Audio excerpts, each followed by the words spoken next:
We're going to take a look at solving systems of equations by substitution, and this is a quick little process. Requires a few things in order for it to work nicely. It still has a hard time with rough solutions and fractional solutions, though it is able to be used, and this thing will work all the time, even if you have really weird solutions that maybe your calculator can't zoom into quite as well as it needs to. So this is a superior method to graphing, but it requires a few special quirks in order for it to work nicely, and we'll try to take a look at what those things are. So we're going to look at the meaning of substitution. We're going to look at solving by substitution, and then we're going to look at what happens when you solve by substitution. You have your weird solutions where the lines are parallel or the lines are the same line. In those two situations, we'll take a look at that. So just 3 screens here. All right, the first thing is the meaning of substitution. Substitution means to take one thing out and put another thing in its place that is exactly equal. So what we're looking for in these situations is either already equal to something like I have in my 2 examples here, and I'll show you another one in a minute, or we're looking for a time where one of the variables is by itself like I have here. If I didn't have this nice easy second equation, this top equation could easily be solved for x, and what it does is allow me to substitute in it. So what that means is really simple.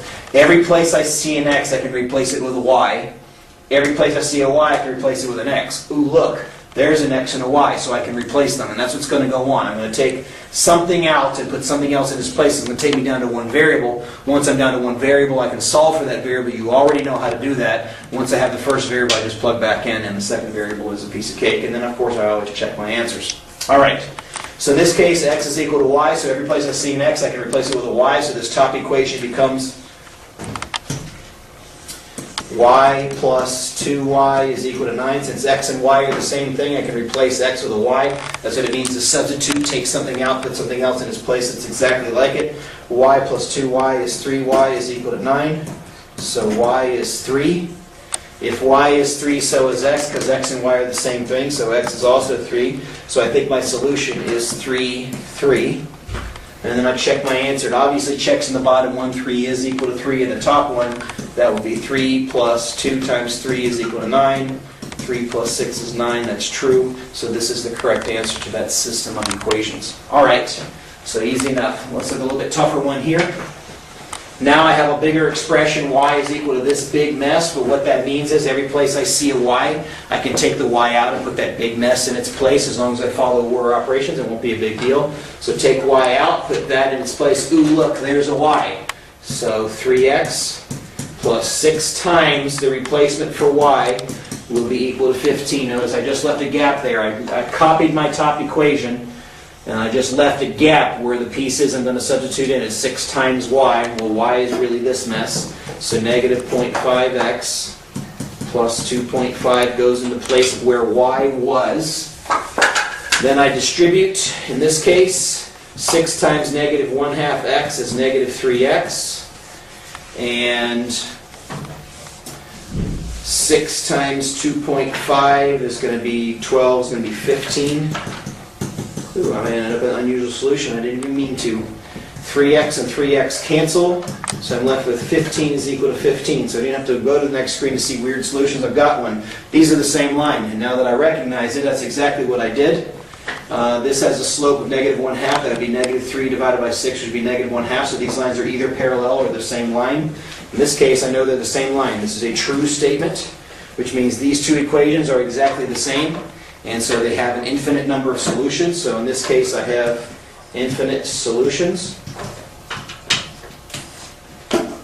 And the way I would verify that is, first of all, maybe solving this equation for y. 6y is equal to negative 3x plus 15.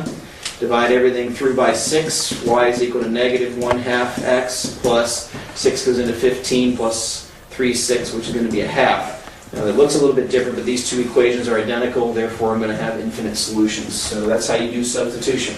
All right. Taking a look at ones that should turn out with potentially weird solutions. Maybe they will, maybe they won't. Let's take a look and see what's going on. Now in this case, you'll notice I'm not solved for individual variable, so I can solve it for an individual variable. So I'm going to solve for this x right here. So x is equal to negative 9y minus 14. This is why solving literal equations is something you need to do. Every place I see an x, I can replace it with that. Ooh, look, there's an x. So 3 times negative 9y minus 14 minus y is equal to 14 up there in the top equation. Distribute the 3 through, negative 27y minus 30 plus 12, which is 42, minus y is equal to 14. So that's going to end up being negative 28y. Adding 42 to both sides is going to give me 56. So y is negative 2, so I'm going to end up with an answer this time, not that weird of a solution. Plugging negative 2 back in for y, 3x plus 2 is equal to 14. So 3x is equal to 12, so x is 4. So it looks like the solution is 4, negative 2. And then I finish this out by checking it, by plugging it back in. That's going to be 12 plus 2, which is 14. And I need to write that. 12 plus 2 is 14. Make sure I'm plugging in. And then 4 plus 9 times negative 2 is equal to negative 14. So 4 minus 18 is equal to negative 14. Negative 14 matches negative 14, so it's checked there. So this is the correct answer. All right, took up a lot of space there. Let's move this one over. This one's already solved for y here in the denominator. So if I plug the y in for the denominator, I end up with 6x minus 8 times what would be y is equal to 5. And so I plug in for y, 3x minus 4. And now I'm off to the race with the order of operations. 6x minus 24x plus 32 is equal to 5. So that's negative 18x is equal to, let's see, 5 minus 32 is negative 27. So x is equal to negative 27 over negative 18, which is 3 halves, or 1.5 if you prefer. If x is 3 halves, plug that in here. That becomes y is equal to 3 times 3 halves minus 4, which is 9 halves minus 4. This is 4 and a half. 2 goes into 9 4 times. So 4 and a half minus 4 is equal to a half. So this is an unusual solution in that it's a fraction. 3 halves, 1 half. And of course I'll check that. 3 halves of 6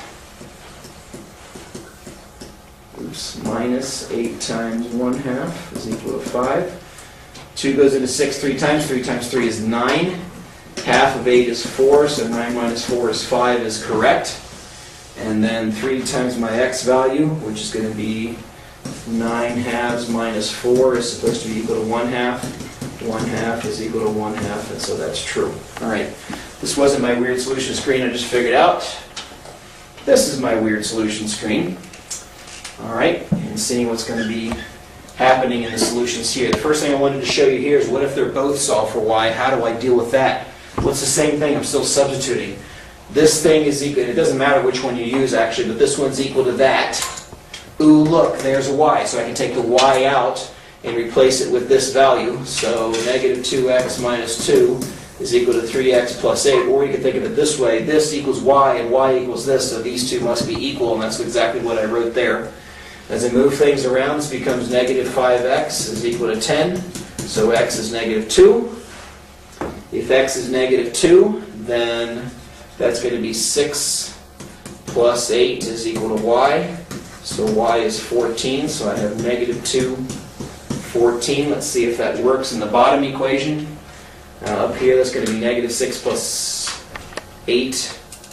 Did I miss a negative somewhere? Oh, I did. X is negative 2. This should have been negative 6. Sorry, so this turns out to be 2. So this is the point negative 2, 2. Now let's check that one. That's why you do your checks, by the way. That's going to be negative 6 plus 8, which is 2. It works in this equation.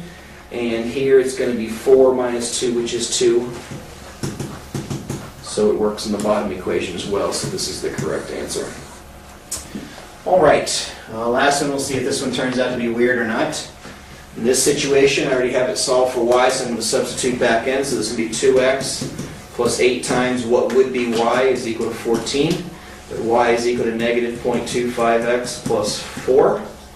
So 2x minus 1/4 of 8 is 2x. And 8 times 4 is 32 is equal to 14. 2x and 2x cancel, or 2x minus 2x is 0. So I'm left with 32 is equal to 14, which is false. So what do we have here are two parallel lines that do not cross at any point. They're not the same line, otherwise this would be a true statement. What this means is there's no number you can plug in order to make these two equations the same. There's no x and y pair. So in this case we have no solutions. You can write like that, or you can say it's no solutions. You can check this by graphing it, or in solving this equation for y and seeing that they end up having the same slope with different y-intercepts. Alright, so that's that. That's how you solve by substitution. You're just taking out some variables, putting something else in its place that turns out to be equal. So until next time,